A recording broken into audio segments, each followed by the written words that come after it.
сабағымызды бастаймыз, отырыңыздар. Ендеше балалар, сабағымызды бастамас бұрын нейро жаттығуларға көшеге. Осы жаттығулар арқылы біздің зейініміз бір арнаға шоғырланады. Және орындарыңыздан тұрып, мына бейне жазбада көрсетілген жаттығуларымызды қайталауыңызды сұраймын.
Жақсы балалар, біз нейро жаттығуларымызды аяқтадық. Кішкене тергіздік па балалар? Енді ары қарай біз алдымен топқа бөлініп алайық. Топқа бөліну үшін арнайы платформа Казмас платформасын қолданамыз. Бұл жерде сіздерді 3 топқа бөлінетін боламыз балалар. Және бөлінеміз. Сонымен бірінші топта Нұрай, Расул, Жанболат, Тамара, Айша, Сандуғаш. Екінші топта Аяжан, Іңкәр, Ақтөбет, Муслим, Ақжол, Ақниет. Үшінші топта Әсия, Амантай, Қуандық, Нұрсая, Гүлсезім. Ендеше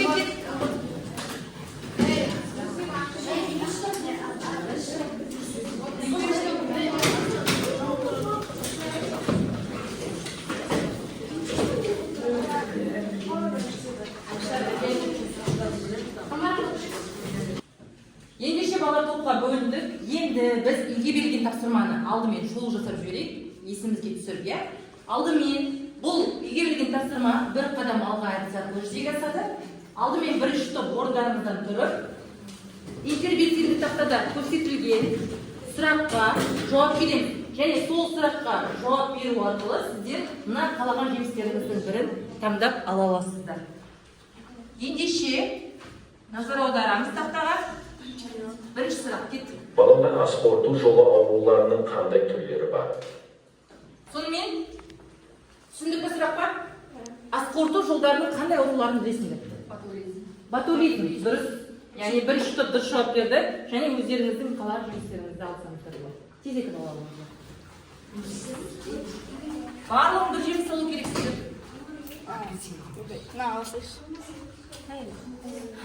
Алтыш.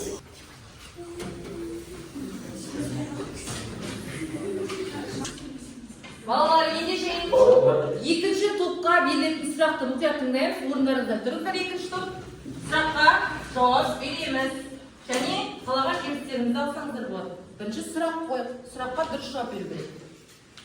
Балалар паразит құрттар тудыратын аурулар. Белгілерін мысал келтіре кетіңіз. Кір қолмен тамақ жеу белгілері сонымен қатар. Дұрыс пісірген ет, балықты пайдалану. Дұрыс пісірген ет. Жуылмаған көкөністер немесе жеміс-жидектер жеу. Дұрыс. Ол аурулар жұқтырғанда адам тез шаршап, жүрегі айнып, кейде қанатқа келеді. Өте жақсы. Және ауру таратушы дәріліктер тамақты үстіне түскенде. дұрыс сосын. Ауру таратушы дәріліктер. Және дұрыс жақсы. Өздеріңізді қалаған жемістеріңізді алсаңыздар болады. Тездетіп.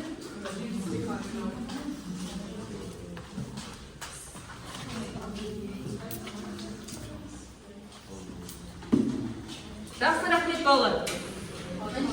Соңғы топтың сұрағына келдік. Соңғы топ орындарыңызда тұра қойыңыздар. Сұрақтарыңызға назар аударамыз. Балалар тамақтан улану белгілері. Қандай көмек беру қажет деп ойлайсыздар? Яғни тамақтан улану белгілері, уланған жағдайда қандай алғашқы көмек көрсету қажет балалар? Ең біріншіден дәрігер шақыру керек. дәрігер одан соң Дәрігер шақыру керек. Бірақ деген дәрігер келатқанда біз деген өзіміздің алғашқы көмегіміз керек. Жылы су ішу керек, сосын марганцовка беру керек адамға. марганцовканың қандай ерітіндісі болады? Әлсіз ерітіндісі солай ма? Ұмытпаймыз. Жақсы, дұрыс жауаптарыңыз өздеріңіз жеңістеріңіз аласыз.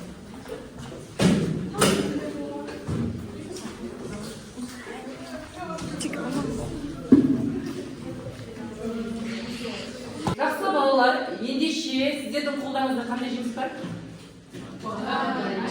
Банан, алма және мандарин жемістері бар. Бұл жемістер не үшін берді деп ойлайсыздар? Бұл жемістердің құрамында не бар? Дәрумендер. Ендеше бүгінгі сабағымыздың тақырыбы дәрумендер жайында болмақ. Кітабымыздың дәрумендер бөлімі тақырыбын ашамыз. Яғни бұл кітабымыздың 62-ші беті дәрумендер және олардың маңызы және оны жүктеу. Тақырыпты толыққанды түсіну үшін біз YouTube каналында жүктелген бейнежазбамды осы сабақ жөнінде тыңдайтын боласыздар. Дәрумендер латын тілінен аударғанда бета тіршілік деген мағынаны білдіреді. Яғни тіршілік етуге қажетті ерекше органикалық заттар тобына жатады. Витаминдерді 1880 жылы орыстың биологы Лунин ашқан болатын. Ал 1912 жылы бұл термин ғылымға енді. Дәрумендер биологиялық белсенділігі жоғары заттар. Дәрумендер үдеріске емес, үдеріс кешеніне жауап береді. Дәрумендер көптеген азық-түлік құрамында кездеседі. Ағза қалыпты жұмыс істеу үшін 20 витамин түрі қажет болады. Дәрумендердің атауы латынның бас әріптерінен белгіленеді. Мысалы А, В, С, Д. Және олардың реттілігі ашылу ретімен сипатталады. Мысалы, кейбір дәрумендердің қасында сан жазылады. Мысалы, В1, В2, В16, В12 және тағы басқа. Дәрумендер суда және майда еруіне байланысты екі үлкен топқа бөлінеді. Суда еритін дәрумендерге С, П, В тобының витаминдері жатады. Және майда еритін витаминдерге К, Е, Д, А тобының витаминдері жатады. Суда еритін дәрумендер өсімдік текті заттарда кездеседі. Майда еритін дәрумендер жануар текті заттардың құрамында кездеседі. Ағза үшін қажетті дәрумендердің негізгі тәуліктік мөлшері 180-200 грамм құрайды. Гиповитаминоз бұл дәрумендердің жеткіліксіздігінен туындайды. Гипервитаминоз шамадан тыс витаминдерді қабылдаудан туындайды. Ал авитаминоз азық-түлік құрамында ұзақ уақыт бойы дәрумендердің жеткіліксіз болуынан туындайды. Қорытындылай келе, балалар, бүгінгі сабақта дәрумендер тақырыбын өтіп жатырмыз. Дәрумендер адам ағзасына қажетті органикалық заттар. Ендеше балалар, денсаулығымызға салғырт қарамай, өз денсаулығымызды күтіп, қажет витаминдерімізді уақытында қабылдап жүрейік. Деніміз сау болсын. Жақсы балалар, ендеше бүгінгі тақырып дәрумендер жөнінде ғой, дәрумендер жөнінде қандай ақпарат алдыңыздар? Дәрумендердің қанша мөлшері қажет вообще тәулігіне? 180-200, иә. Дәрумендер латын әріптерімен дұрыс айтасыз. Сосын Сандармен бірге ашылу ретіне қарай сандармен болады, дұрыс. Дәрумендердің 20 түрі бар, дұрыс айтасың тағы. Дәрумендердің Суда еритін дұрыс тағы. Дәрумендердің майда еритін түрлері бар. Және кім ашты дедік? Лунин ашты. Жақсы балалар, тақырыпты жақсы түсініп отырсыздар. Яғни суда еритін, майда еритін тобында жіктеледі. Суда еритін витаминдері қандай витаминдер жатады екен? С, П, В тобының витаминдері. Майда еритін витаминдерге дұрыс балалар. Ендеше балалар, бүгінгі сабақтар бойынша тапсырмалар легіне көшейік. Соның бірінші тапсырмасы ешқарағанда бұл топтық тапсырма. Әр топ өздеріне берген, өздері қалаған ешқарағанда таңдай отырып, сұрақтарға жауап береді. Және сол сұрақтар бойынша 3 сұрақ береді, әр топқа және 3 балл беріледі, толыққанды жауап берсеңіздер. Ал жартылай жауап берсеңіздер, 1,5 балл немесе 1 балл берілетін болады. Бірінші топ, бірінші сұрағымыз қай балл? Жемістер 200, орнымызда тұрып жауап береміз барлығымыз. Ақылдысымыз, дәрумендердің ағзадағы қалыпты мөлшері. Дәрумендердің ағзадағы қалыпты мөлшері 180-200. Дұрыс.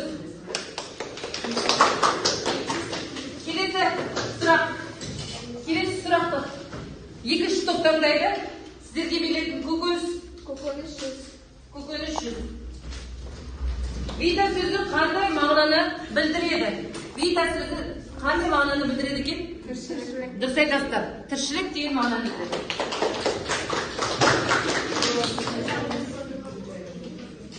Так, келесі үшінші топ дәрумендер.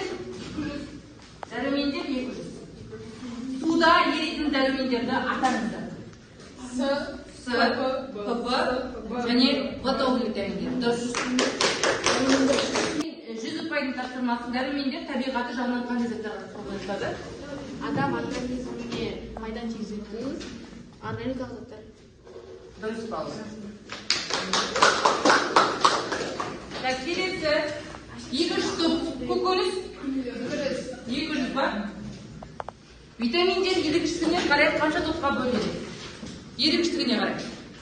Суда ерекшелер. Дұрыс, суда еритіндер және Майда ерекшелер. майда еритін витаминдер тобы. Дұрыс. Дәрумендер қай ящикті таңдайсыз? 100-ді таңдаймыз. Дәруменді ашқан ғалым кім және қай елдің ғалымы? орыс дәрігері Лунин. Орыс дәрігері. Бірінші топ жемістер. Сіздер қалғаны 300. С тобының витаминдері қай топқа жатады? С тобының витаминдері ерікштік топқа байланысты. Қай топқа жатады? Суда ма? Әрине, суда еритін витаминдер. Яғни суда еритін витаминдерді айта алыңызшы. С, П, дұрыс. Так, келесі көкөністер. Көкөністер 300 қалған сіздерге. Тамақ әзірлеу барысында жойылмайды, алайда көкөністер мен жемістерді кептіру барысында жойылатын дәрумен. Сонымен жауаптарыңыз? А дәрумені. Дұрыс. Келесі дәрумендер 300 топ. Сіздердің ящиктарыңыз 300 қалды, иә? 300 қалды. Одағы сұрақтар. Авитаминоз дегеніміз не? Авитаминоз дегеніміз бұл балалар жаңа көріп кетті. Қалай екен? Мен сендерге берген авитаминоз.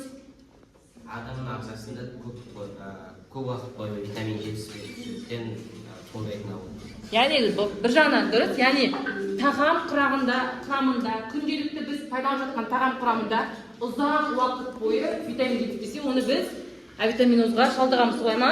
Жақсы, дұрыс, қабылдаймыз. Ендеше біз сабағымыздың тағы да келесі кезеңі екінші тапсырмасы жұптық жұмысқа тоқталайық. Жұптық жұмысты арнайы қолдарыңызды ұялы телефондарды қолдана отырып, мынаны сканерлеп аламыз. QR-кодты сканерлеп алып, одан шыққан интербелсенді тақта онлайн платформаға жұп болып, жаныңыздағы жұбыңызбен ақылдаса отырып, интербелсенді тақтада көрсетілген адам ағзасында дәрумендердің жетіспеушілігі салдарынан болатын өзгерістерді болжап, жетіспеушіліктен пайда болатын ауру түрлерін не істейсіздер? Жазып, талдап, сол жерде жариялайсыздар. Сол жерде арнайы платформаға енгізіп, маған жіберсеңіздер, мына интернет тақырып сіздердің барлығыңыздың жауабы көрініп тұратын болады. Ал ендеше оларына QR-код сканерлеп алып, телефондарыңызда әр топтан жұптық тапсырма, жұптарыңызға бәріңіз шығуыңыз қажет емес, тек қана жақсы балалар жауабын жазып жатырмыздар. Ойланайық.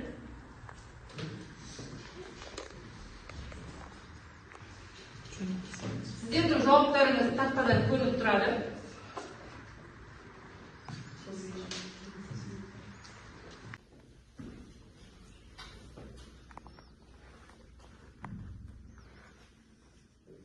Балалар, сіздердің жауаптарыңыз мына тақтадан көрініп тұрады. Гүлсезім жауап берген екен. Жақсы. Қалғандарыңыз дәл осылай. Сіздердің жауаптарыңыз маған тақтадан көрініп тұрады, балалар. Тездетейік. Және аты жөндеріңізді жазуды ұмытпаңыз болады. Жаңағы жарияланған жауаптарыңыздың жанына не істейміз? Аты жөндеріңізді жазуды ұмытпаңыз. Апай, біз өзіміз Асия есімізді жауабымыз. Иә. Көз сезім мен Асияның жауабы. Жақсы?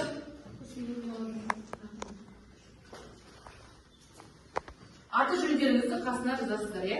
Айша мен Тамараның жауабы деген. Қалғандарын жариялай бересіздер ме? Тақтада белгілі сұрақ түсінікті ғой, иә? Жетіспеушілігі салдарынан туындайтын аурулардың түрлері бар. Қандай аурулар? Түсіндірді ғой. Сол ауруларды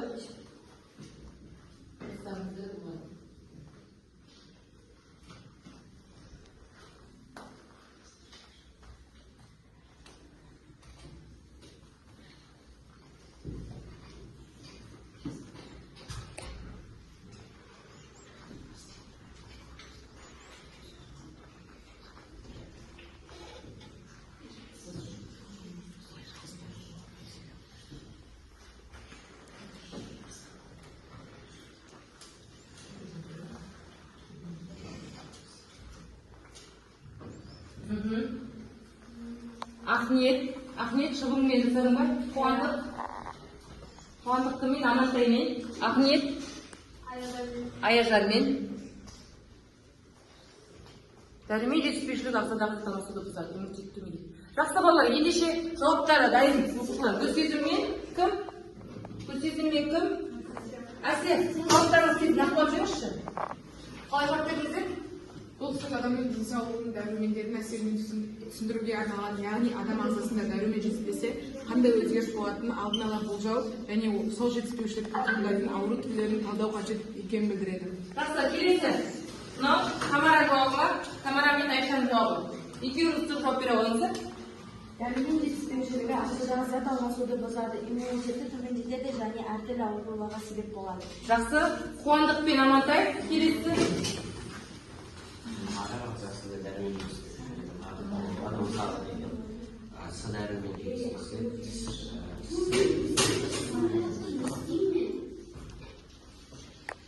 адам ағзасында дәрумен жетіспесе, әртүрлі өзгерістер болады. Мысалы, С дәрумен жетіспесе, тіс еттері қанайды. Д дәрумен жетіспесе, сүйегі әлсірейді. А дәрумен ағзада көз нашар көреді. Жақсы, абай, Ақниет пен Аяжан жауап беріп қойма.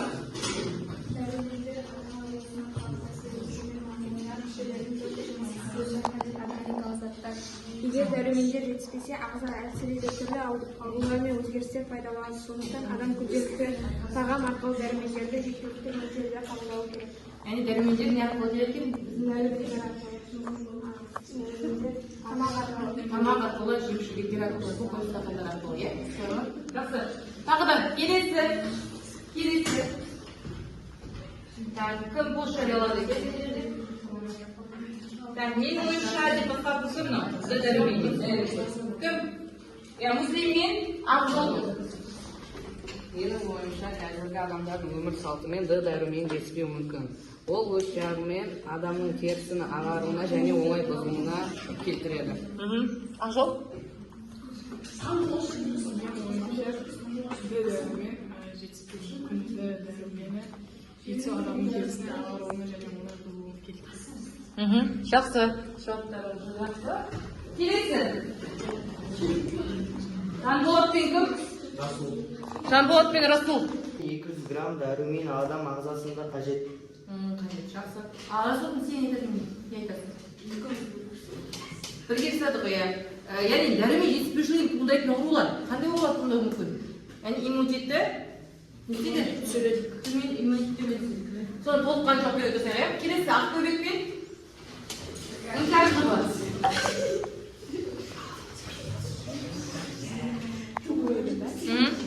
А дәрумен жетпесе, көз нашар көреді. В дәрумен жетпесе, адам әлсірейді, қан азаяды. С дәрумен жетпесе, тіс еті қанайды, жара баяу жазылады.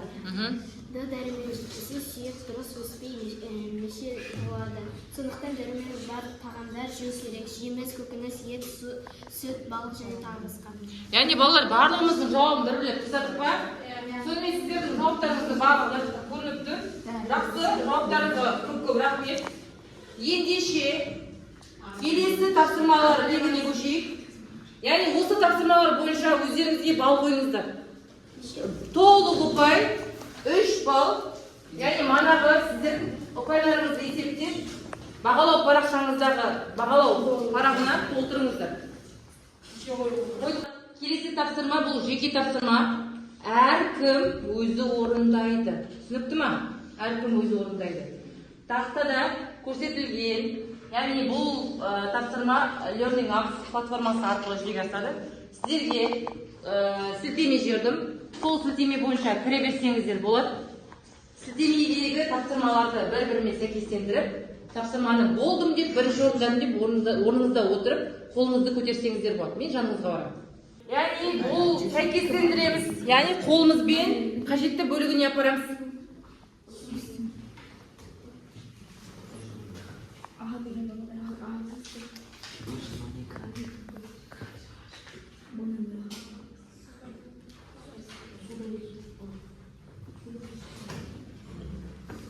Апай,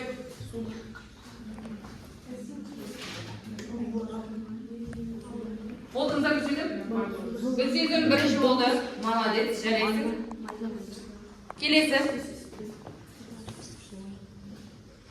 Келесі оқыш кім болды аяқтады?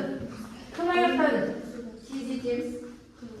Ойланамыз, әркім өзі жауап беруге дағдыласын. Қуандық болдыңыз ба? Дұрыс, Қуандық. Дұрыс.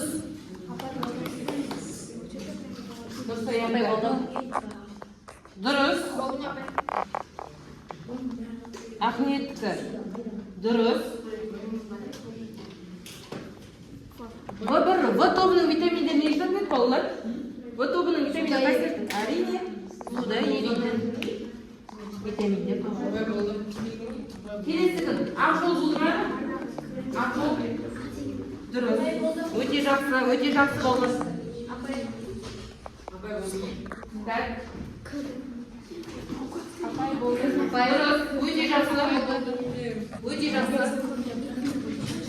Өте жақсы. Дұрыс, барлығы дұрыс болады.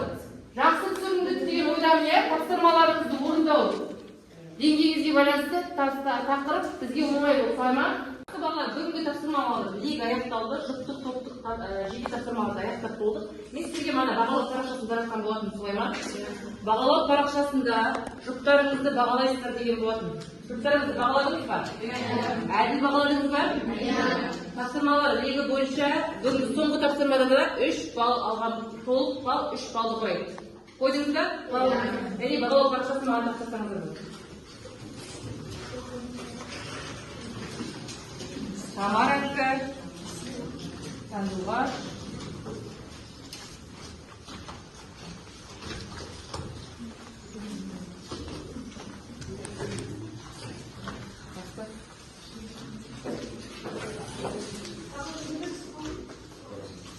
жақсы болады. Барлығыз бердіңіз бе? Бағалау парақшасыңызда. Жақсы, балалар орныңызға отырайық. Ендеше бүгінгі сабағымызды қорытындылап жіберейік. Кері байланыс жасап жіберейік. Кері байланыс жасау үшін сіздер не істейсіздер?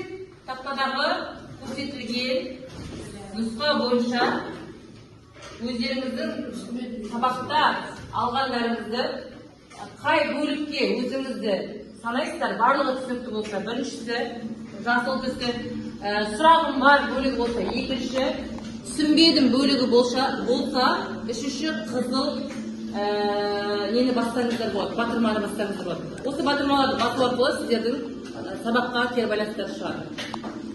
Келіп, бір-бірлеп бастаңыздар болады.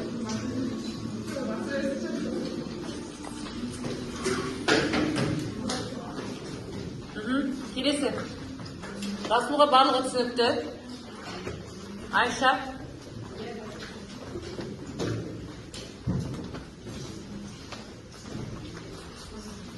барлық оқушылардың көпшілігі барлығы түсінікті деген батырманы тапсырып жатыр екен.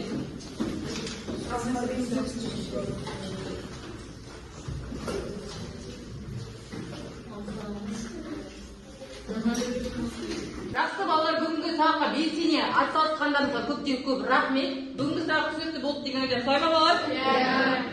Ендеше үйге тапсырманы дәптеріңізге жазып алыңыздар. Бүгінгі үйге берген тапсырма дәрумен көздері тақырыбына 200-250 сөзден тұратын эссе жазып келесіздер. Түсінікті ма? Сабаққа қатысқандарыңызға көп рахмет. Келесі кездескенше сау болыңыздар. Сау болыңыздар.